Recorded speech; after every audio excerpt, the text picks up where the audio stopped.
ይበድሏታል ተብሎ ሁሉም ሰው እንዲሳላት ማለት ነው። ገባችሁ? የእውነት በባሎቻቸው የተበደሉ ሴቶችን ቆመንላቸዋል፣ አግዘናቸዋል።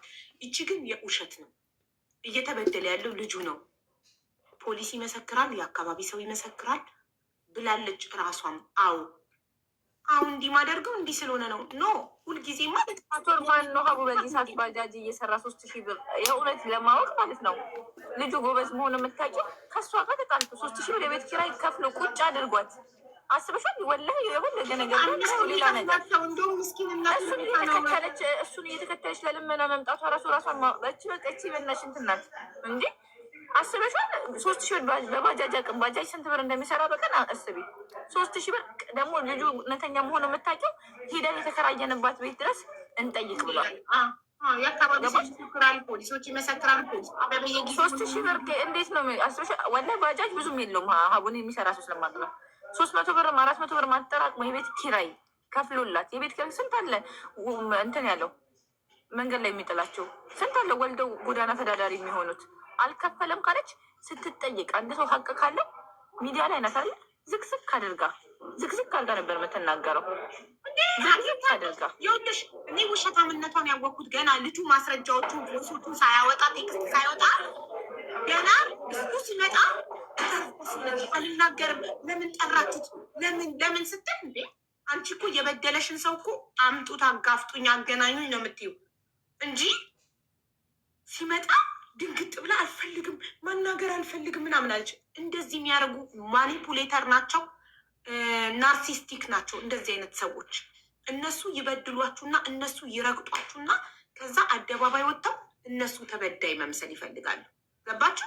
ይሄ ነው ልጁ እየተበደለ ኖሮ ግፍ እየተሰራበት ኖሮ ምስኪን ሰው አግኝታ ነው እንጂ ሌሎቹ እኮ ለልጆቻቸው ወተት እንዲገዙ እኮ ፍርድ ቤት ይገተራሉ ለወተትና ለዳይፐር። ጠበቃ ታቆሚያለሽ እኮ ለወተትና ለዳይፐር። እሱ ማንም ሳያስገድደው ቤቱን ለቆላት ወጥቶ ነፍሱን ለማዳን የቤት ኪራይ እየከፈለ አስቤዛ በጓደኛው እየላከ ኧረ እናቱ የመረቀችው ነው። ይህንን ጥሩ አግኝታ ነው እንጂ ሌላ ቢሆን አናቷን ብላ ትወጣ ነበር። እየተቀጠቀጠ በቢላ እያስፈራራችሁ ምናምን ፍትህ እንጠይቃለን ለዚህ ልጅ። ልጆቻቸው ሆን እኮ ነው ፍርድ ቤት ጠበቃ ይዘው የሚቆሙት ለልጆቻቸው የወለዱት። ወላሂ እንደዚህ አይነት ማህበረሰብ ያለበት ራሷ እሱ በሱ ልትሸቅልበት ሳይበድላት በደልን ብላ ልትሸቅልበት ወጣ ራሷ ተዋረደች። እውነት አይደለም ብላለች ራሷን በአፏ። ቀኑን ቅድም ሀቡዬ ቀኑን ጠይቂያት ያልኩሽ ለምን እንደው ታውቂያለሽ? በቃ እኔ አሁን ኦልሬዲ አወኳ በድሞ ስላወኩ ነው አመኘሻለሁ። በቃ ዘጋሁት እና ያስወረድኳት። ቀኑን አንብባለች ጋዜጠኛዋ፣ ቀኑን አንብባለች እዛው ቪዲዮ ላይ። ስለዚህ ጋዜጠኛዋ ቀኑን ስላነበበች ቀኑን ስለሰማው አስጠላችኝ። የቆየ ነው ስትል የቆየ ነው እንዴ ታዲያ ለምን ለጋዜጠኞቹ ተናግረሽ ሀቅሽ አልወጣልሽም ነበረ አልኳት። ለምን አትናገርም ነበር እዛው ቀኑ እየተነበበ በፊት ለፊቷ። ኧረ ግን አንዳንዴ ይኸውላችሁ በቆፈሩት ጉድጓድ መግባት ሰውን በድላችሁት እናንተ ተበዳይ ነኝ ብላችሁ ስትወጡ ፈጣሪ ያዋረዳል። ፈጣሪ በራሷ ሰዓት አዋረዳት። በራሱ ሰዓት የዚህ ልጅ ሀቅ እንዲወጣ ስለፈለገ እየተበደለ የኖረውን ህዝብ እንዲያቀለት ስለፈለገ ነው። ፈጣሪ ቁጥሯን ለመፈለገች ነው። መስዬ ታመጣልኛል ችግር የማጣራው ነገር ስላለ ነው። እና ፈጣሪ ማለት ነው እንዲወጣለት ሀቁ የኢትዮጵያ ህዝብ ጉዱን እንዲሰማ ችሎ የኖረውን እንዲሰማ ስለፈለገ ነው። እሷ ተቅበዝብዛ ሚዲያ ላይ ወጣችሁ። ድፋር በእንስማው የዛሬውን ይቅርታ ጠየቀች ምናምን እያሉ ነው። እስኪ አመነች ውሸቷን። የኢትዮጵያ ህዝብ ሾርት ሚሞሪ ነው። ያው ይቅርታ ያደረጋል።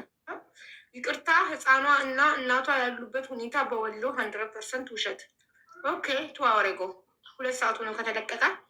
እንስማ ጉዱን። ይቅርታ ጠይቃለች እያሉ ነው።